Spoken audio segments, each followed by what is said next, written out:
Market లో invest చేసి మీ డబ్బులు డబుల్ చేసుకోవాలనుకుంటున్నారా? సుందరరామిరెడ్డి గారి లైవ్ సెమినార్ కి అటెండ్ అవ్వండి.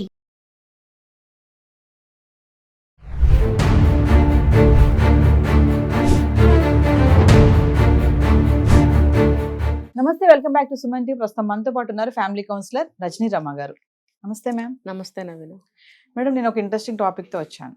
ఇప్పుడు ఎలా అంటే రిలేషన్షిప్లో పెళ్ళైన జంటలు ఎవరైనా ఉంటారో, కొత్తగా పెళ్ళైన వాళ్ళే కానీ ఒక 4-5 సంవత్సరాలు అయినా కానీ ఏదైనా చిన్న గొడవలు వచ్చాయి, చిన్న గొడవ, పెద్దది కూడా కాదు, మళ్ళీ ఇంకా పిల్లలు కూడా పుట్టక ముందే ఏదైనా గొడవలు వస్తే మా అమ్మ దగ్గరకో, మా నాన్న దగ్గర, మా మామయ్య దగ్గరకో, అత్తగారు మామగారి దగ్గరకో వెళ్ళాలని అనుకుంటారు. సలహా కొంతమంది వెళ్తారు, అందరూ వెళ్ళరు. ఆ వెళ్ళిన టైంలో వీళ్ళు ఉంటారు సరే పెద్దవాళ్ళు, వీళ్ళు ఇచ్చే సలహాల మీదే వాళ్ళ యొక్క జర్నీ అనేది బలపడి ఉంటుంది. సో వాళ్ళు ఎలాంటి సలహాలు ఇస్తున్నారు అంటే, ఈ మధ్య కాలంలో చూసుకుంటే నీకేంట్రా, నువ్వు అందంగానే ఉన్నావు కదా, అది లేకపోతే నీకు అవ్వదా అనే సలహాలు, నీకేంటమ్మా నువ్వు బాగా చదువుకున్నావు కదా, మంచిగా సంపాదిస్తున్నావు కదా, నువ్వు చూసుకో, అతనితో ఉండాల్సిన అవసరం ఏంది, డబ్బు ఉంటే చాలు, తోడు ఉండాలా, ఇలాంటి మాటలు కొన్ని మనం వింటున్నాము. సో ఎంతవరకు ఇది కరెక్ట్ అంటారు? ఈ మూడు ముళ్ళ బంధానికి ఈ మూడో గండం లాగా వీళ్ళు తయారవుతున్నారు అంటే దీన్ని ఎలా చూడొచ్చు? అంటే పెద్దవాళ్లే కాదు, ఫ్రెండ్స్ లో కూడా ఉంటారు ఇలాంటి వాళ్ళు. కొన్ని కొన్ని ఎక్కడన్నా విన్న మాటలు కూడా వీళ్ళ మీద ఎఫెక్ట్ పడుతూ ఉంటాయి. సాధారణంగా ఇలాంటి మాటలు మాట్లాడకూడదు. ఎందుకంటే వాళ్ళని వాళ్ళు ఏ తప్పు అభిప్రాయంలో ఉంటారో ఆ తప్పు అభిప్రాయం కొంచెం బలపడుతుంది. కాబట్టి వాళ్ళు అలా చెప్పకూడదు. ముందు వాళ్ళకి సరి చేయడానికి ట్రై చేయాలి, సరి చేయాలి, కొన్ని స్టేజెస్ వరకు సరి చేస్తూ ఉండాలి. నీ సమస్యను నువ్వే పరిష్కరించుకో అని రెండోది చెప్పాలి.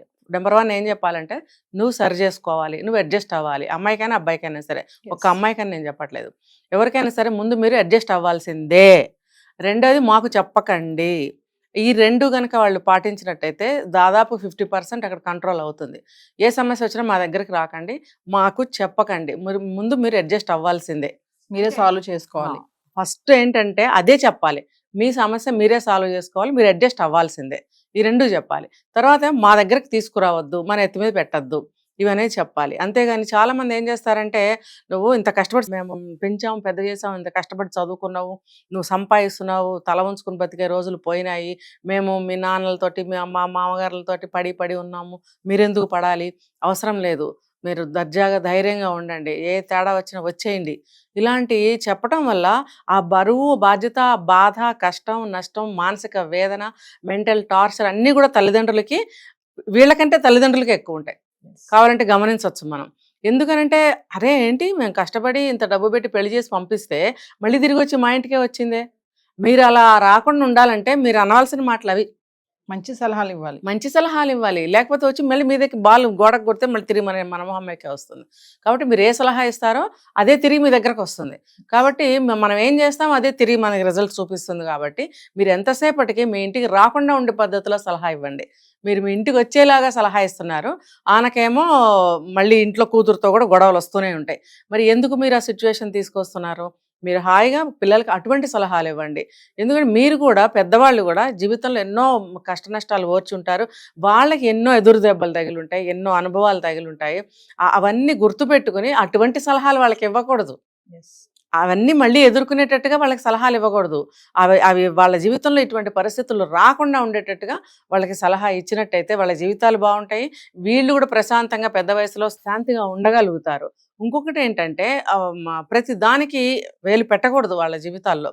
ఇప్పుడు ఒక 25 ఏళ్ళు వచ్చినాయి, 30 ఏళ్ళు వచ్చినాయంటే వాళ్ళు అన్నీ చేసుకోగలిగి, అన్ని వాళ్ళ నిర్ణయాలు వాళ్ళు తీసుకోగలిగి, అన్ని ప్రాబ్లమ్స్ని వాళ్ళు సాల్వ్ చేసుకోగలిగే కెపాసిటీని వాళ్ళు సంపాదించుకునేటట్టుగా చిన్నతనం నుంచి వాళ్ళకి ఆ పెంపకం అనేది అలా పెంచగలిగితే కనుక, ప్రతి చిన్నదానికి మనం సమస్య అడగడము, వాళ్ళకి సలహా ఇవ్వడము, అది ఒకవేళ తప్పు అయితే వాళ్ళు ఫెయిల్ అవ్వడము, ఏడుస్తూ ఇంటికి రావడము, వాళ్ళు ఏమి ఆలోచించలేని స్థితి, నిర్ణయించుకోలేని స్థితి వాళ్ళకి రాకూడదు. వాళ్ళు తెచ్చుకుంటున్నారు.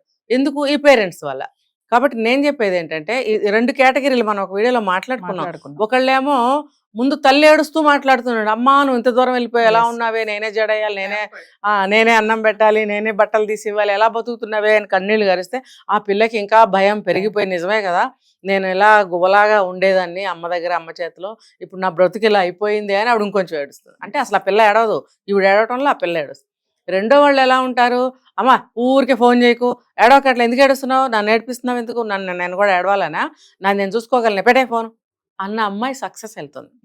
ఇది ఇది ప్రతి తల్లిదండ్రులు నేర్చుకోవాలి. అంటే నిజంగా అంత ప్రమాదకరమైన స్థితిలో వాళ్ళు పడితే ఇంకా వేరే దారి లేనప్పుడు అడగచ్చు ఒక సలహా. అది కూడా మీ దగ్గర ఒక మంచి సలహా ఉంటే ఇవ్వండి, లేకపోతే ఇవ్వకండి అప్పుడు కూడా అని నేను చెప్తున్నాను. చాలా మంది తల్లిదండ్రులు మేడం, తల్లులు ముఖ్యంగా చూసుకుంటే ఆడపిల్లల విషయంలో అయితే ఏంటంటే మీ అత్తగారు మామగారితో ఇలా ఉండమ్మా అలా ఉండమని చెప్పడం మానేసి, మీ అత్తగారు నేను బాగా చూసుకుంటుందా, మీ ఆడపడుచు నేను బాగా చూసుకుంటుందా, నిన్నేమని అంటున్నారా, వాళ్ళ పిల్లలు నిన్నేమంటారు, నిన్ను అత్తయ్య అని పిలుస్తారా, ఇలాంటివి అడుగుతా ఉంటారు కొంతమంది. ఇలా అడిగినప్పుడు ఈమెకు లేనిపోయిన డౌట్లు కూడా వస్తూ ఉంటాయి. అంటే ఇలాంటివి కూడా కొన్ని వీళ్ళిద్దరికి డిస్టర్బెన్సెస్ కదా మేడం. ఖచ్చితంగా. మీరు ఎంతసేపు పెద్దవాళ్ళు అంటున్నారు, సమాజంలో చాలా మంది ఈ పాత్ర పోషిస్తున్నారు. వాళ్ళకి ఎందుకు? నువ్వు వచ్చిన వాళ్ళు వచ్చినట్టు పని చూసుకుని వెళ్ళిపోండి. ఇక్కడ యువతల వాళ్ళని కెలకాల్సిన అవసరం లేదు మీకు. అంటే ఇక్కడ ఈ అత్తా కోడళ్ళ మధ్యన ఏముందో తెలుసుకోవాల్సిన క్యూరియాసిటీ నీకెందుకు? రేపు నీకు ఒక కోళ్ళు వస్తుంది, నీకు ఒక అల్లుడు వస్తాడు, నీకు కుటుంబం ఉంటుంది, అది చూసుకోవాలి. ఎలా మేము రేపొద్దున అది క్రాస్ అవ్వాలని వచ్చి వాళ్ళు కూడా వాళ్ళ వంతు ఒకటి వేసేసి ఇలా వెళ్ళిపోతారనమాట. మీరు అన్నట్టు ఈ అమ్మాయి మనసులో ఇంకొంచెం భయం, ఇంకొంచెం అనుమానాలు ఇలాంటివన్నీ రేకెత్తుతూ ఉంటాయన్నమాట. అలాంటి మాటలు తల్లిదండ్రులే కాదు, చుట్టాలే కాదు, వచ్చిపోయే స్నేహితులే కాదు, ఎవరూ కూడా అనకూడదు ఆ మాట.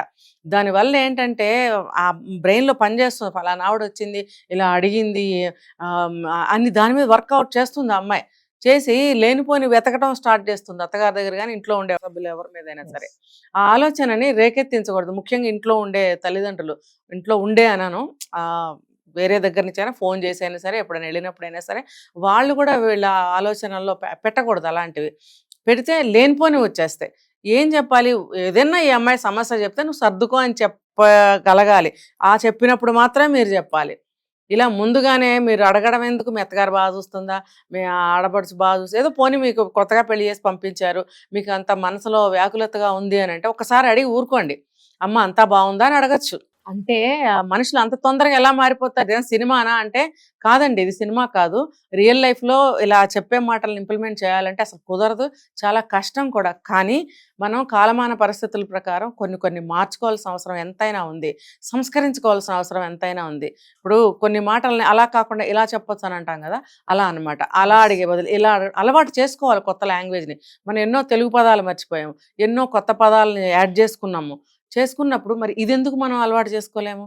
కాబట్టి మనం మన భాషను సంస్కరించుకొని ఇంకొక విధంగా అడగటానికి ట్రై చేయాలి. కానీ ప్రత్యేకించి పిన్ చేసినట్టుగా అలా అడగటం అనేది కరెక్ట్. అలా అడిగితే వాళ్ళ జీవితాల మీద చాలా ఎఫెక్ట్ పడుతుంది. మనమే కెలికి దారి చూపించిన వాళ్ళం అవుతాం. ఏదేమైనా మేడం, వైఫ్ అండ్ హస్బెండ్ మధ్య గొడవ వచ్చిందంటే ముందు జాగ్రత్త కూర్చొని దాన్ని కొంచెం మాట్లాడుకుని ఇద్దరు కూడా దాన్ని సర్దిద్దుకుంటే అక్కడితో అయిపోతుంది. అంతే. కాదు మూడో వ్యక్తి దగ్గరికి వెళ్ళి మన సలహా అడిగామా, వాళ్ళు ఇచ్చే సలహా వల్ల అవును, చాలా ఇబ్బందులు ఎదుర్కోవాల్సి వస్తుంది. భార్యాభర్తల మధ్య ముందు ఆ సమన్వయం ఉండాలి. ఎందుకంటే ఆ క్షమాగుణం ఉండాలి. ఏంటి చెప్తే ఒప్పుకోవాలా అనే ఇద్దరు అనుకున్నా అంతే అవ్వదు. Thank you.